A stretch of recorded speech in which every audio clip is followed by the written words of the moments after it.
Hello peoples, welcome back to another episode of Terraria 1.3 Expert Mode, episode 46. Now to start things off, as usual, I'm going to go over stuff I've been working on since... Oh, look at this thing! This is probably the first thing you've noticed, this little lantern following me around. I forget where I got this, I think it was in a marble chest or underground room. It's on my pet slot.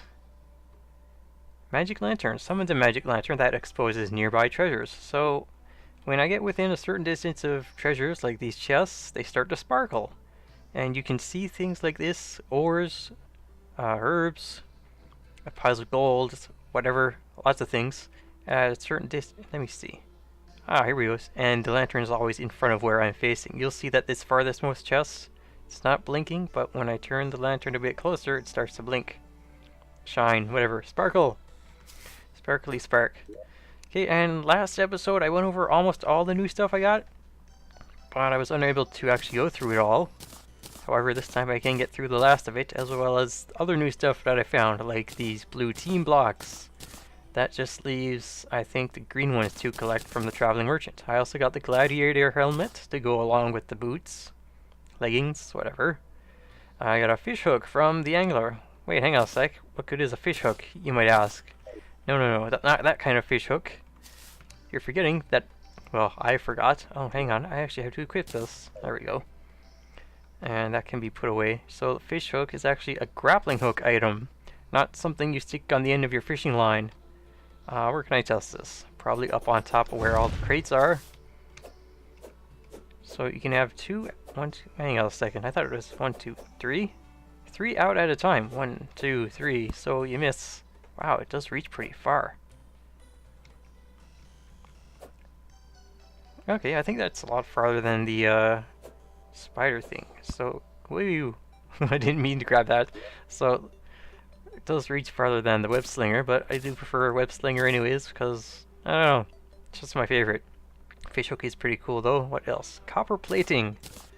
That's pretty fun. I think this can be used if you want to construct something metal, like a big building.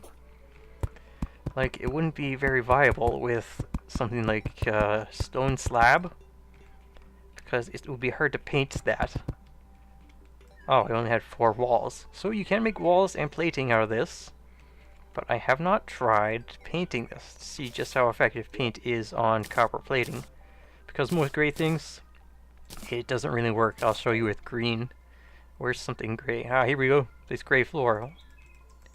Look, I'm painting it. You can barely see any change, just the little bits on the bottom of it.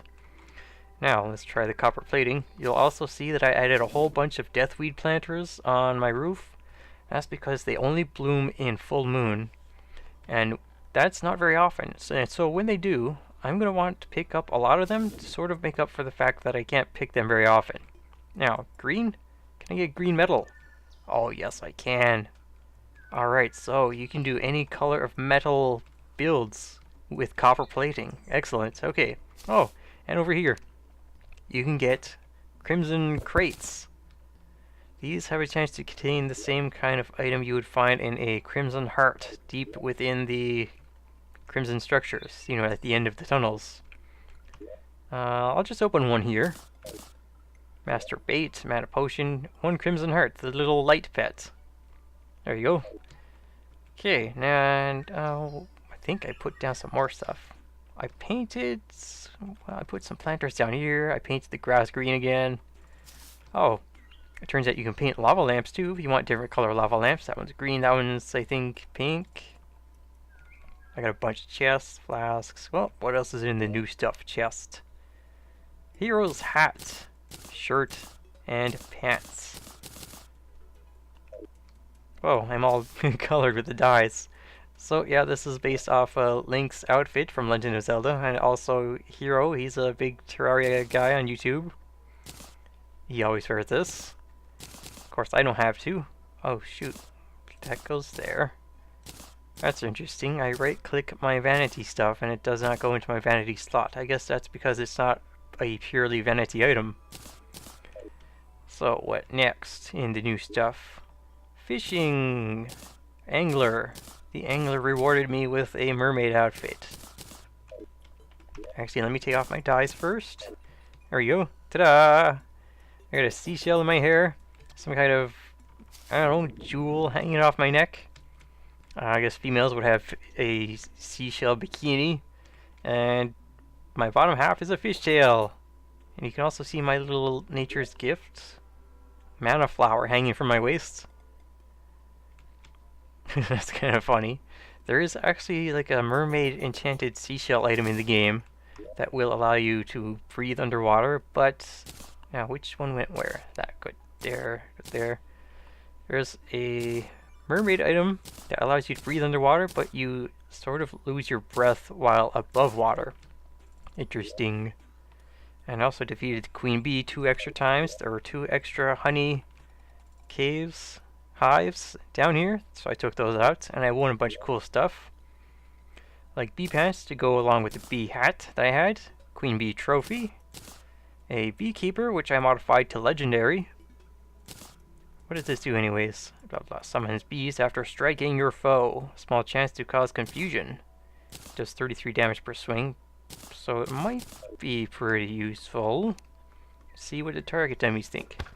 Does not summon bees. And it is auto swing, that's nice. It's pretty good. It might actually work in conjunction with the hive pack. Okay. So let me put this back. I got a lot of stuff and all over the place. That goes there. Magic missile. Safe. Yeah, I picked this up from the merchant for 20 gold. It functions the same as the piggy bank or money trough, except it can be used separately.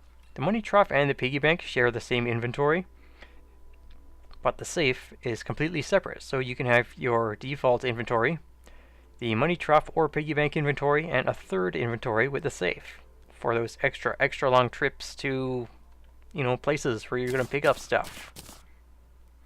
What else? Bee wax. That's a regular drop from, what's her name, Queen Bee. Used to craft stuff like the hornet staff, bee breastplate, headgear, and greaves. It's a summoner set. I don't think I even tried this yet. I was saving it for on camera. Also picked up a nectar from the Queen Bee, which summons a little bee pet. He's currently colored green, because that's what I've done. What does he look like normally? Oh, it looks just like the jungle hornets. I might want to recolor that just so I don't get confused and see, oh, there's a hornet coming for me. So, I'm wearing, let me take this off, the bee outfit, and it's purple. It's yellow. And I can summon bees. Wait a minute, did that happen because... Hang on a second. Alright, now. 1, 2, 3. 3. And I have another item somewhere. I don't think I have it placed, but it increases minion count. Bewitching table. Let's put this down here, just temporarily. So I've got the buff for 10 minutes. I got 1 extra minion available. So I have 4 bees and 1 pet hornet. This could be very dangerous against enemies. However, I can't test it on target dummies. Shame. Now, this is the summoner class type gear, so I won't be using it since I'm going for a caster type build. Still, this looks pretty dangerous against anyone who would come up against me. What's left? Bee wax. Oh, and the only thing left I can craft with this is bee nades. Bee grenades. Honeyed goggles is the last item I got from my queen bee killing. This summons a... click. A bee mount. Oh, wow. How does this work? So I'm hovering in the air. I just walked off the crate and he's just hovering for a moment. So I walk off. He goes straight for some time and then starts to drift downwards. Yep, very slow, and I can press down to descend quicker. Oh, that's cool. I can press up to float up. And after a while, that sort of gives out and I have to land again. Can I also use... Ooh. Okay, pushing the jump key flies upwards. Much faster. Holy, how far does this go? 700, 800, 900. Oh, wow, okay. Does that even run out? That is really cool. I wonder if it's unlimited. Like... What was it? Where is it? Where is it? I lost my mount. speed goggles. So I'm wondering if... Okay, now pushing up. I don't know. Maybe it does last forever. I'll have to test or read up on it. Oh look, my bees are attacking the slime. Get them! Hornet bites.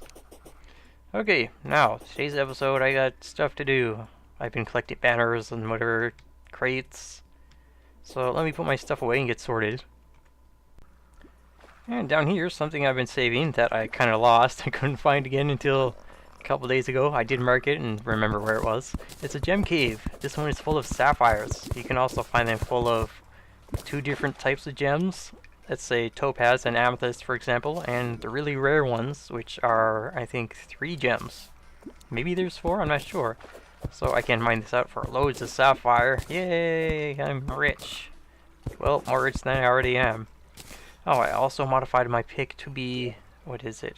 Mythical. It has, what? No, that's magic missile. Pick is light. This has the highest speed modifier, which allows me to mine things the quickest.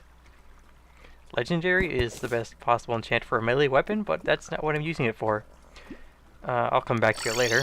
Now, also, there's an achievement I want to get that's really easy that I've been missing out on for quite a while. Let's do yellow. The achievement is to equip a die in every slot. Can I right-click? Shift right-click? That puts it back in the chest. What if I open from the menu? Shift-click? Nope. All manually.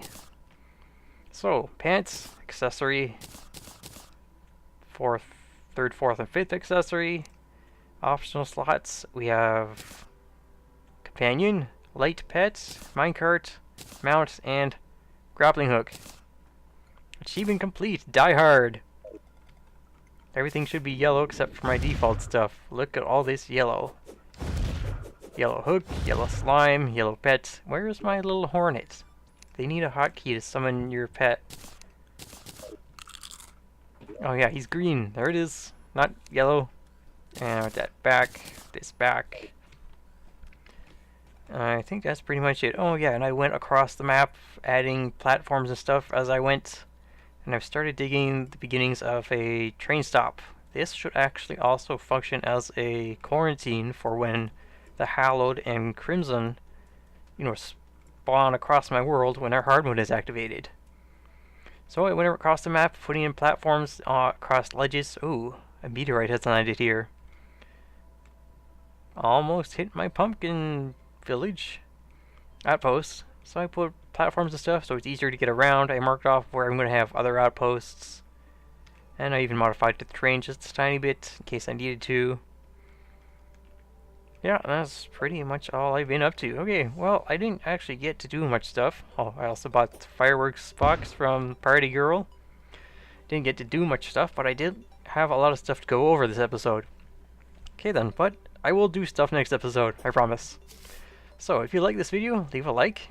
And if you want to follow along with this series or anything else on my channel, you can subscribe as well. Next time, I am going to do stuff with statues and other funny things. I hope I will mine that sapphire cave too. Anyways, till then, be swell, stay well, and farewell.